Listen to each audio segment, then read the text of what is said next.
fight your fears and follow your dreams. I've had this story in my head for years, and it's taken me till this year for it to come to fruition. I have no idea where it'll end. Just go for it, but be careful who you tell. If you tell anyone, keep things to yourself. And because others who feel less capable than you will try to put you off. Hey, and welcome back to the podcast. We're here with Paul McKerracher, and he is in the Beyond Limitations book, co-author with Pat Mesiti, and he's also the author of The War in Falkirk, and there is a sequel for that coming out as well. And we want to mention the Grangemouth Heritage Trust, and their website is grangemouthheritagetrust.co.uk. And if you want to know about Falkirk and its history and World War II, and Paul especially and his story, and just his writing process, then you were in the right place. So, Paul, I'm glad to be speaking with you. Well, thank you. Glad to be speaking to you too. And so many people have like an idea for a book, but for many people, it's just an idea, right? So few people take action, or maybe they start writing something and never finish. But you are one of those few people who actually started on a project and saw it through the end. And you have this book out now, and you're marketing it all over. So, can you tell us about this book that you created and why you made it and what your process was like? Well, I've always wanted to write, and I had an idea just during COVID. I had an idea about a war story. I was going to base it in France, somewhere in France, probably about Bordeaux. And then after I saw Sam Mendes' 1917 film, which was about February last year, that inspired me to change the story from 1917 into 1942 in the Second World War.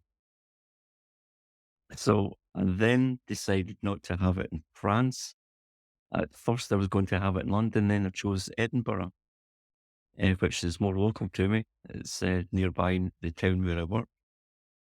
And I just got an image of two women in my head in an area that I used to work in. And then I started writing, and from there, the rest of the storyline flowed.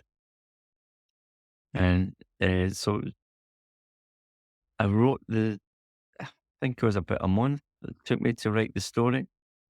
And it was lying there, and I had nothing, I had no outlet for it that I could think of.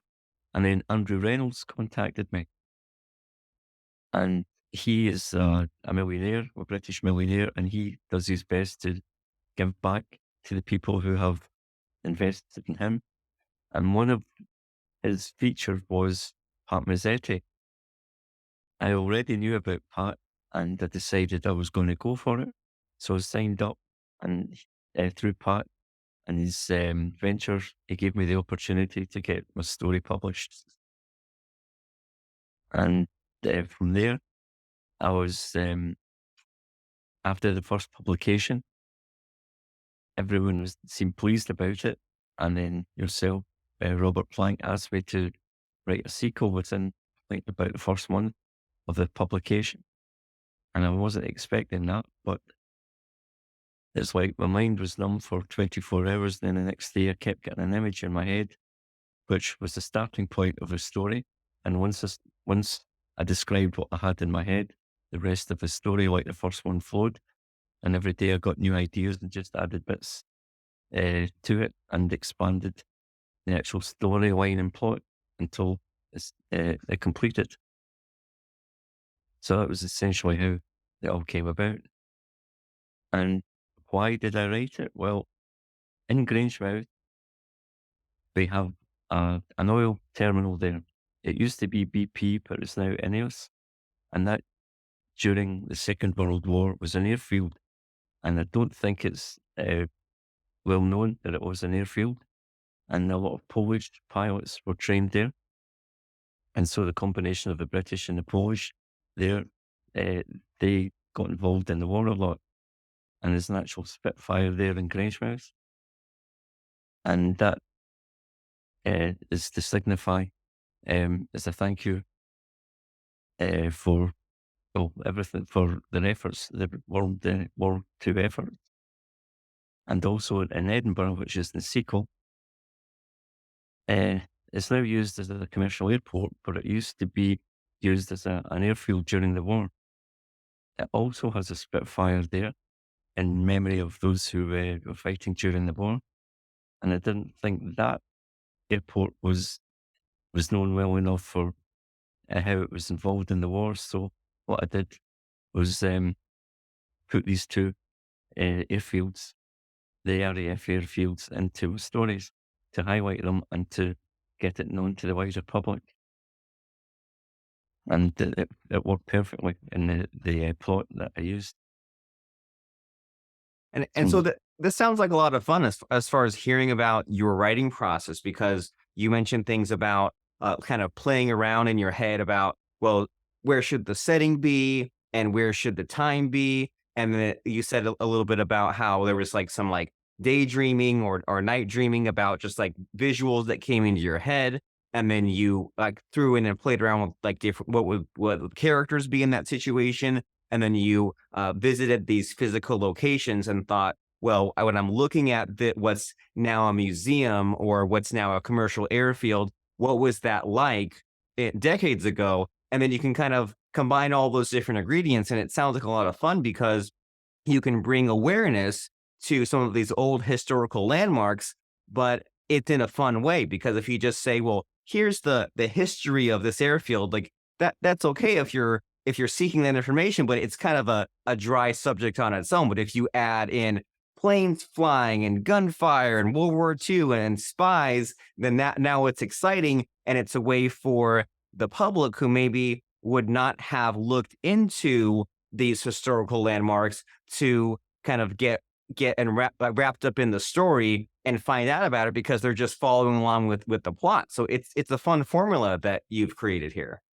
yeah, no, it was. The ideas just came into my head.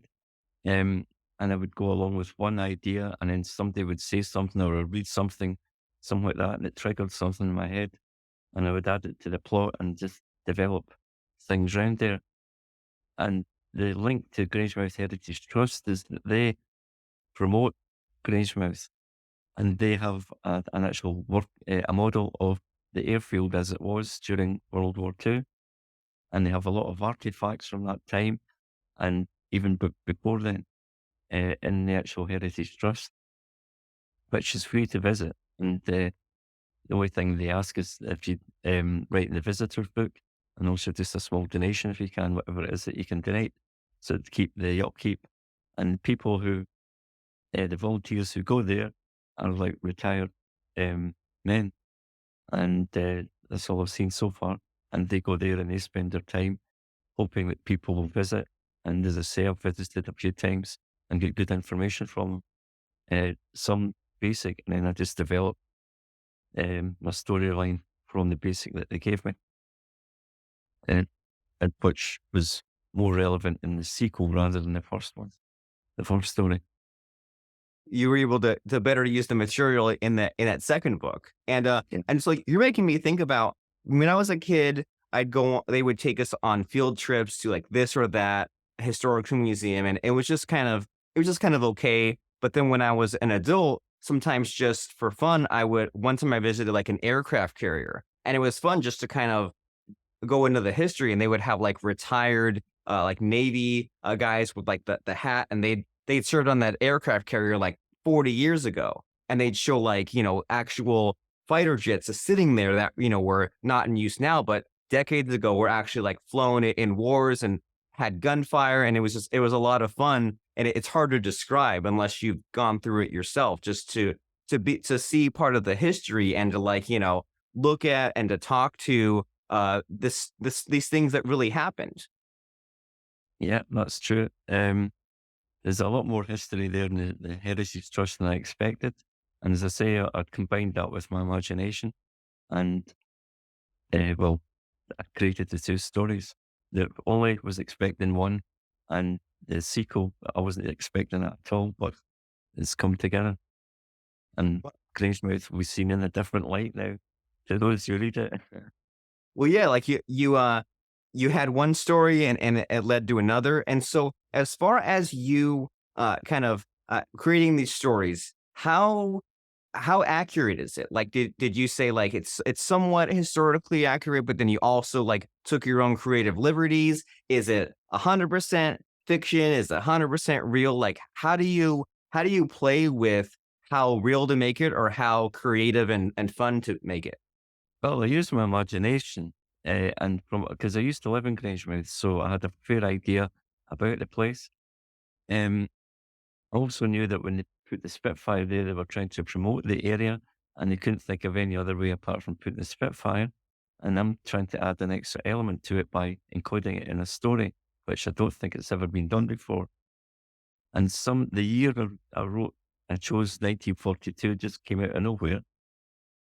And when I was in the Grangehouse Heritage Trust, they had books there. And when I opened one of the books, on the first page I opened at, there was a photograph taken in 1942 of pilots there in the mess room, which I thought was a bit a synchronicity because of the way it was done, because I had no idea it was there. I just opened the first page, and that was it, 1942, which is the setting from a story. So there's a lot of accuracy in it. And I've just created characters around. There's a combination of created characters, and then I've steeped it into the history, connected it there, and then the history has connected to the characters as well.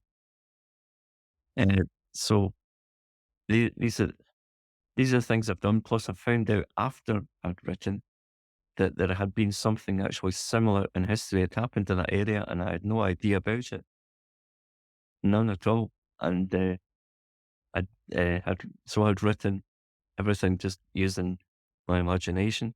As a sport, as the Sam Mendes film was the sport to do that. I had no idea about the actual historical situation, which I discovered. It just popped up on the YouTube uh, months after I'd actually written the story, which tells me itself that the accuracy was bang on. Yeah, so much synchronicity, right? You plan 1942, and that's what you open the book to, and then you put out the story, and then you found the YouTube with the similar plot. Like that's an interesting insight that like if you see these coincidences happen, that's a sign that you're on the right track, right? That like why would you ignore that? Or why would you say, "Oh, I'm thinking about making my book set in 1942," and if you just open that book, you see 1942, you'd be crazy to say, "Let me just throw out that idea." Like that's a sign to get excited and pursue that idea. Except it worked the opposite. I'd already written the first page, the first story, and I took the book to Grangehouse Heritage Trust, and as they were discussing the story with me, they said, have a look at the books, and I opened the first book, there's one there was a photograph of the pilots in a mess in 1942.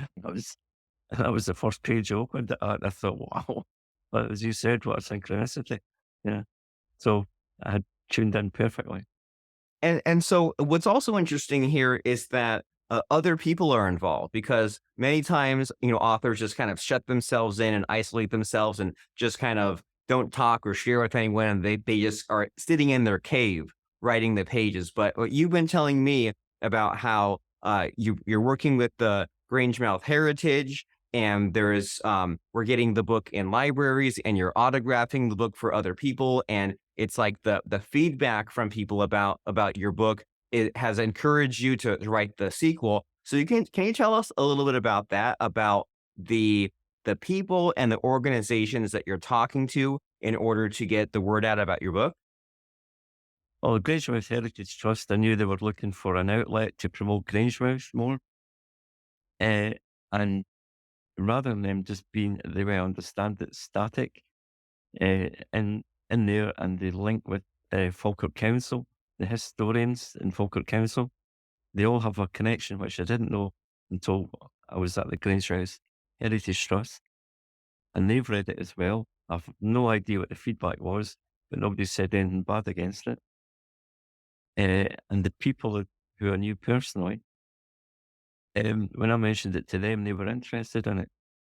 And it added two female characters to try and develop the interest in itself rather than just a basic war story. it has several layers to it, and they are innocent bystanders to a certain extent, but at the same time, they're also main characters of the plot. And that was the first picture that came into my head. Was the two females in a certain part of Edinburgh. And from there, I just started writing it, and the ideas came into my mind because I was wanting to involve others at a certain time. And then I got the scene in my head that described it. And from there, the story flowed much better. Because that first part was the most difficult bit. So I tried to set it in a way it would lead on to the next section of the story. And as I say, the others who I know are personal friends, and they were very interested when I mentioned it. And the feedback from French women I know, she said I caught it. it. In fact, two of them, they said it was very authentic, absolutely, totally authentic. I'd captured the mood of a time in France perfectly. And the storyline's not always based in Scotland. It expands into Europe and different countries and different situations. And uh, so, yeah, the feedback from those who I know has been fantastic. That was for the first. The sequel is yet to be read, but I keep getting feedback asking they can't wait to read it because they want to know what happened to some of the characters, if they were still in the story at all, if they were more involved in the next section or not. But I'm not letting them know. Just they'll have to wait. Yeah, but you have I'll to wait give like them give everybody them hints. else. Yeah. Well, So fun. what And so, I mean, do you have any secrets about writing these authentic characters? Because sometimes you hear about like base characters on people you know. So have you done any of that, or is it just a matter of like thinking it through a lot?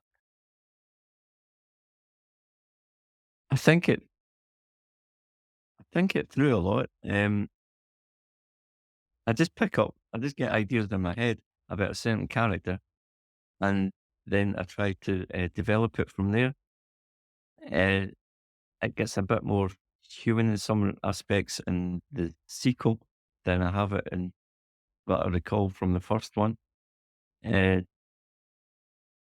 and so I just, I've been in so many different situations in life, and I've seen a lot of different situations. And it's all in the mix. It all comes out in the mix. I just put it into my head, and it all comes out in the mix, and I develop it from there.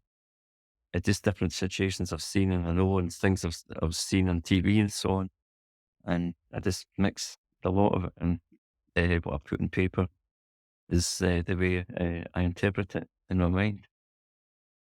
Yeah, like So you throw all in and you put it in the mix and you see what comes out and you hear those things like write what you know, and what you know is the town that you live on and some of those locations that you see every day, and instead of making your story off in some far off place or New York City or outer space, you're like, I would rather set it in the place where I live. That way I know everything about it, but then also you can kind of give your town or your city a little bit of recognition just because that's where the story takes place. that's correct. Until the time I started writing, when I changed the location from Bordeaux to London to Edinburgh, I felt more comfortable choosing Edinburgh because I knew the streets, I know the area, and the words flowed faster from there than when I was trying to think of Bordeaux or London, and that's I just followed from there. I just developed the storyline from there. Yeah, you tried different things, and what flowed better and what made you more excited is what you pursued. And you're reminding me that I think it was like George Lucas when he does the Star Wars movies, he'll think of these weird character names, right? Someone will have Mm. some like Luke Skywalker, and he's like, okay, based on the name Luke Skywalker, like what would he do? Where would he live? What sort of adventures would he go on? And he just would just swap out different situations and locations, and then something just somehow would be magical, something would just click, and it's like, okay, that's just go through there. And so since we're talking about your writing process, it's very easy to leave things incomplete, right? I mean, how many people out there have a half finished book, half finished chapter? Probably so many. So, do you have any secrets about following through, about not just starting a book, but also going through the hard work of getting past the 2/3 point and getting to a satisfying conclusion? What sort of secrets can you share with us about how you were able to not just start this, but also conclude?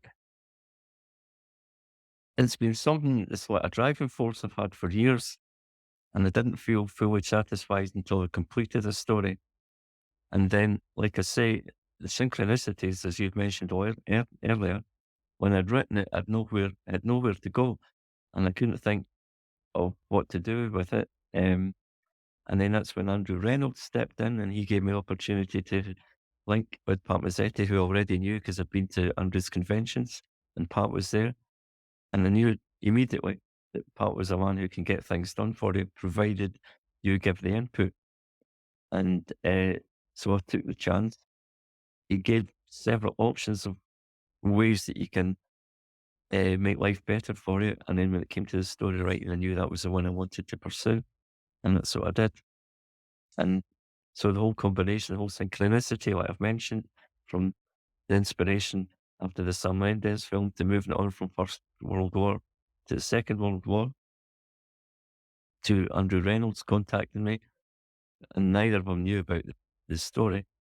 And then with the link up to Pat Mesiti, and here we are today discussing the sequel, or the whole um, first first part and sequel.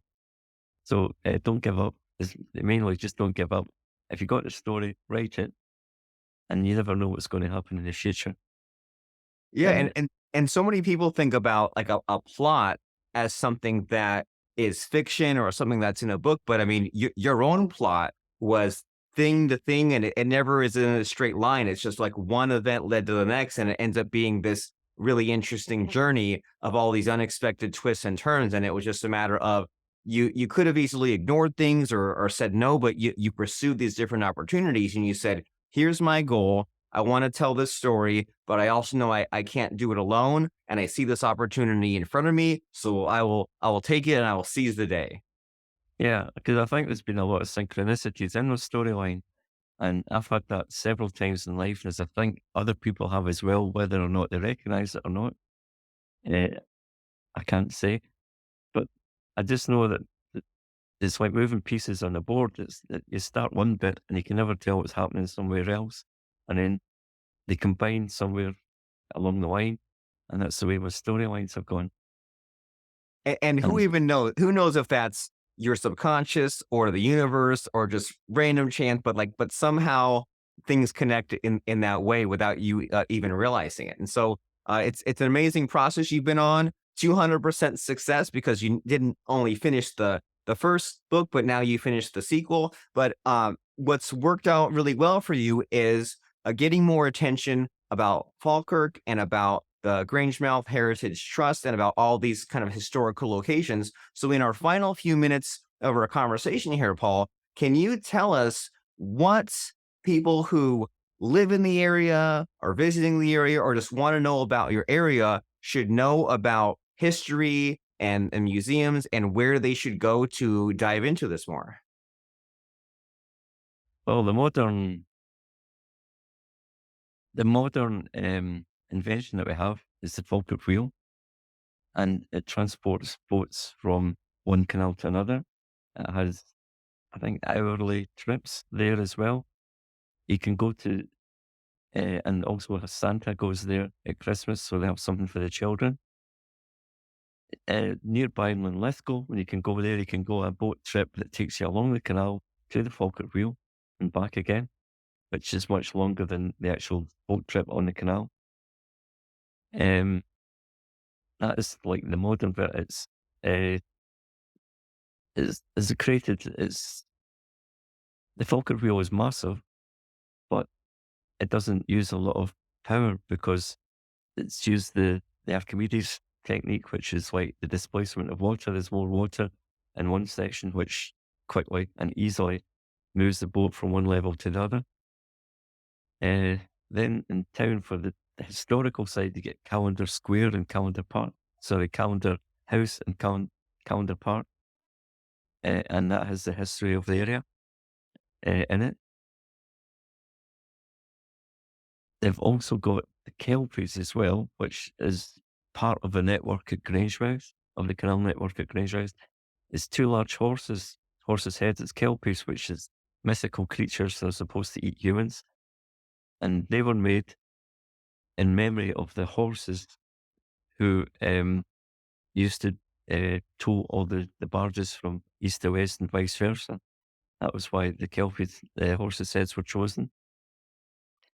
They said that if the boat trips as well, you can actually hire from the Falkirk Wheel, and you can either go, well, your choice, you go to Edinburgh by boat, by barge, and come back again, and you go there with your family or friends or whatever, or you could go in the other Forth and Clyde Canal, which takes you to Glasgow and further on to Dumbarton and back again for a week or however long it is that you've taken a hire for. And offhand, these are the things that I can think of that you can see in Falkirk, and the carronade that was used in the sailing ships that was created in Falkirk. So these immediately are things that have come to my head about the area. Well, amazing, and so it's a reminder for me that it's good to get out there and to see what sort of infrastructure that you could look at and what kind of like boat rides you can take. There's a whole world of things out there. I mean, there's the pyramids, there's Stonehenge, there's all these creations that huge teams of people worked to create that those people that created them they've been gone, they've been long dead for decades, centuries, but these structures still exist, and you can look at them with awe and wonder, and just kind of think about like all the work that went into that and how long it's been there and how many more centuries to come it will be there. It's fun to think about, and it's also a little bit of a humbling, because you think that people like you and me we're on this planet for a few decades and that's it. But some of these other things, they're just kind of they are around forever. Yeah, that's right. When they built the Falkirk Wheel, what they had to do was they had to extend the canal in the Union Canal, because it stopped and it would divert onto an area which is now a road, and that was where they had the locks, which allowed the boats, the barges, to go from one level to the other. Uh, but that's now a road, and they had to extend it from that point to where the connection is now and where they built it, which used to be an old car factory. And so they had to extend the whole canal bank to do that. And also, of course, for the history things, it's Grangemouth Heritage Trust, which is in Grangemouth itself, at, at the back of Grangemouth Library, and it's for free to go in. And that's when you step back in time and you see how Grangemouth used to be uh, in the decades gone by. And you see the big model of the airfield, which I've included in the stories. Well, fun. So in order to step back in time, we can visit these places, or we can live through our imagination in The War in Falkirk, as well as in your sequel. And so what's next for you, Paul? Are you doing more of the book promotion, working on writing anything new? What's the next project for you in the next 6 to 12 months? Well, a lot of that is to do with you. If you want more, another story. If you think there's mileage in it, a lot of that is to do with yourself. If I was given the project, I would think about it and then see what I can create in my head for another part, or a third part to the first and the sequel. Uh, so a lot of that depends on you. But Okay. So you did just like mention, everything else, you're open to the opportunities and the synchronicity that presents itself. And if something just and we've all been there, right? Where you look at something or you're about to make a decision and you're just like that's it. Like if you ever been searching around for like the house you want to live in or the apartment or the car, sometimes you look at something and you're like that's it. That's what I need to pursue. And so it seems like for you, with these ideas or these book plot lines, when you come across something and you're like, I can't explain it, but that's what I need to be doing, then that's where your future will be, is wherever the it factor presents itself. Yeah, that's more or less it, because I get, I had ideas, I have no idea where they came from, and just added it into the storyline, and it expanded things.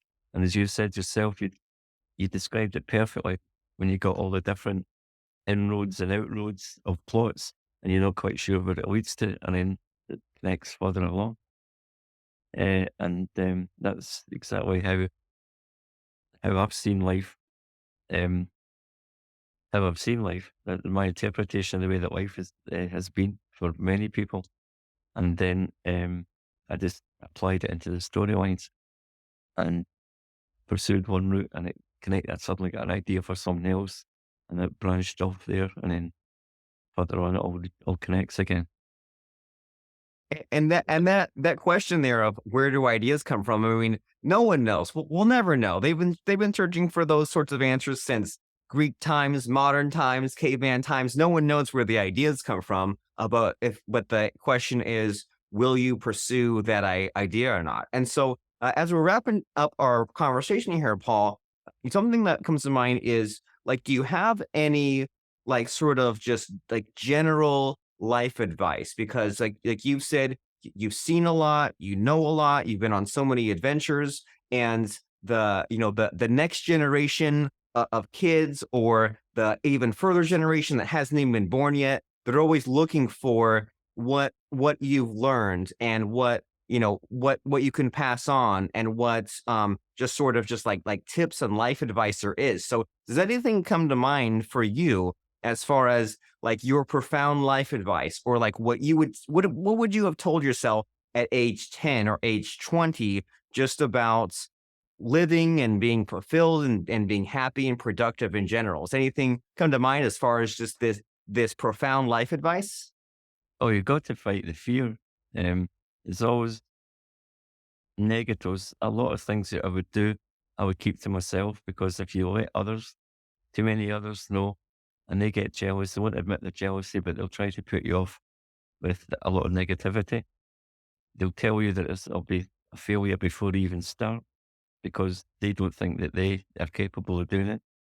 And so I would keep projects very much to myself and just develop them. And if I got the assistance which I've got with Pat Mesiti and yourself and Patricia Laverty, then you can either talk more about it, or, as I say, just work quietly towards it. And you got to fight your fears and just follow your dreams, essentially. Because I've had this story thing in my head for years, and it's taken me till like this year for it to come to fruition. And I have no idea where it went. It's, so that's it. Just go for it, but be careful who you tell.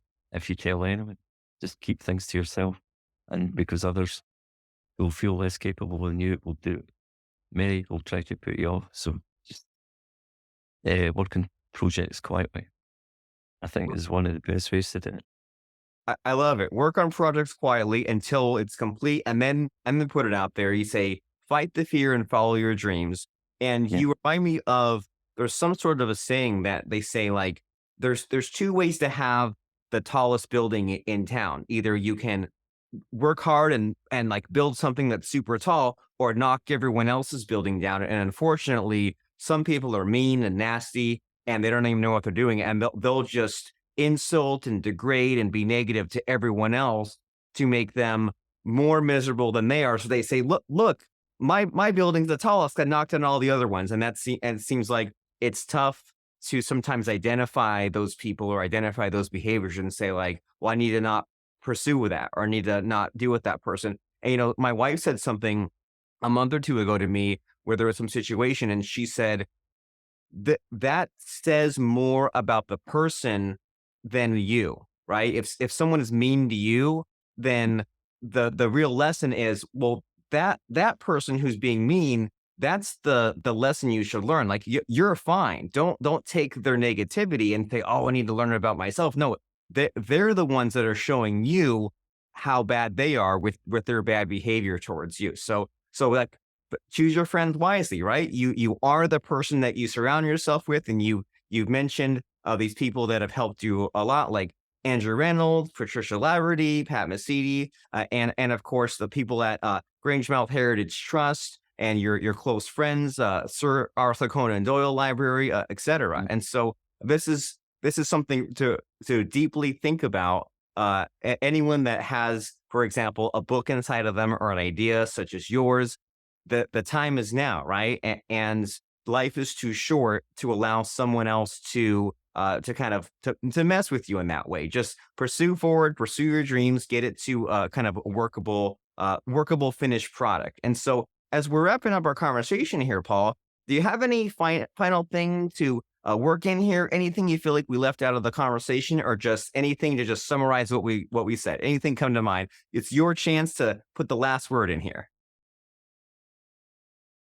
Well, I think I would say that I actually forgot to mention about the Sir Arthur Conan Doyle Centre uh, with Katie Cunningham, who's the marketing manager there. She's wanting the book there because of the Edinburgh connection. We know each other. For me, gone in there several times, and so this is her trying to expand her business as well and capture more interest for the Edinburgh area, and also to assist myself and everyone who's involved in the book, the publication, etc. So that was only recently I've made that connection. It was unexpected. I took a chance in this work. So so thanks to Katie for wanting to assist along the way as well. And she has read the story and she liked it as well. Cool. It's not, So you we should rose put above the yeah. fear as far as getting your book out. You showed it to more people, and then it seems like you're always looking out for those kind of mutually beneficial opportunities where you benefit because you get more exposure for your book, but then some of these other sort of historical museums, societies, centers, they get more attention because your book mentions these locations. So everybody wins. Yeah, well, that's the way I try to do it, so that we all get a slice of the cake, one way or the other. And that's how I operate.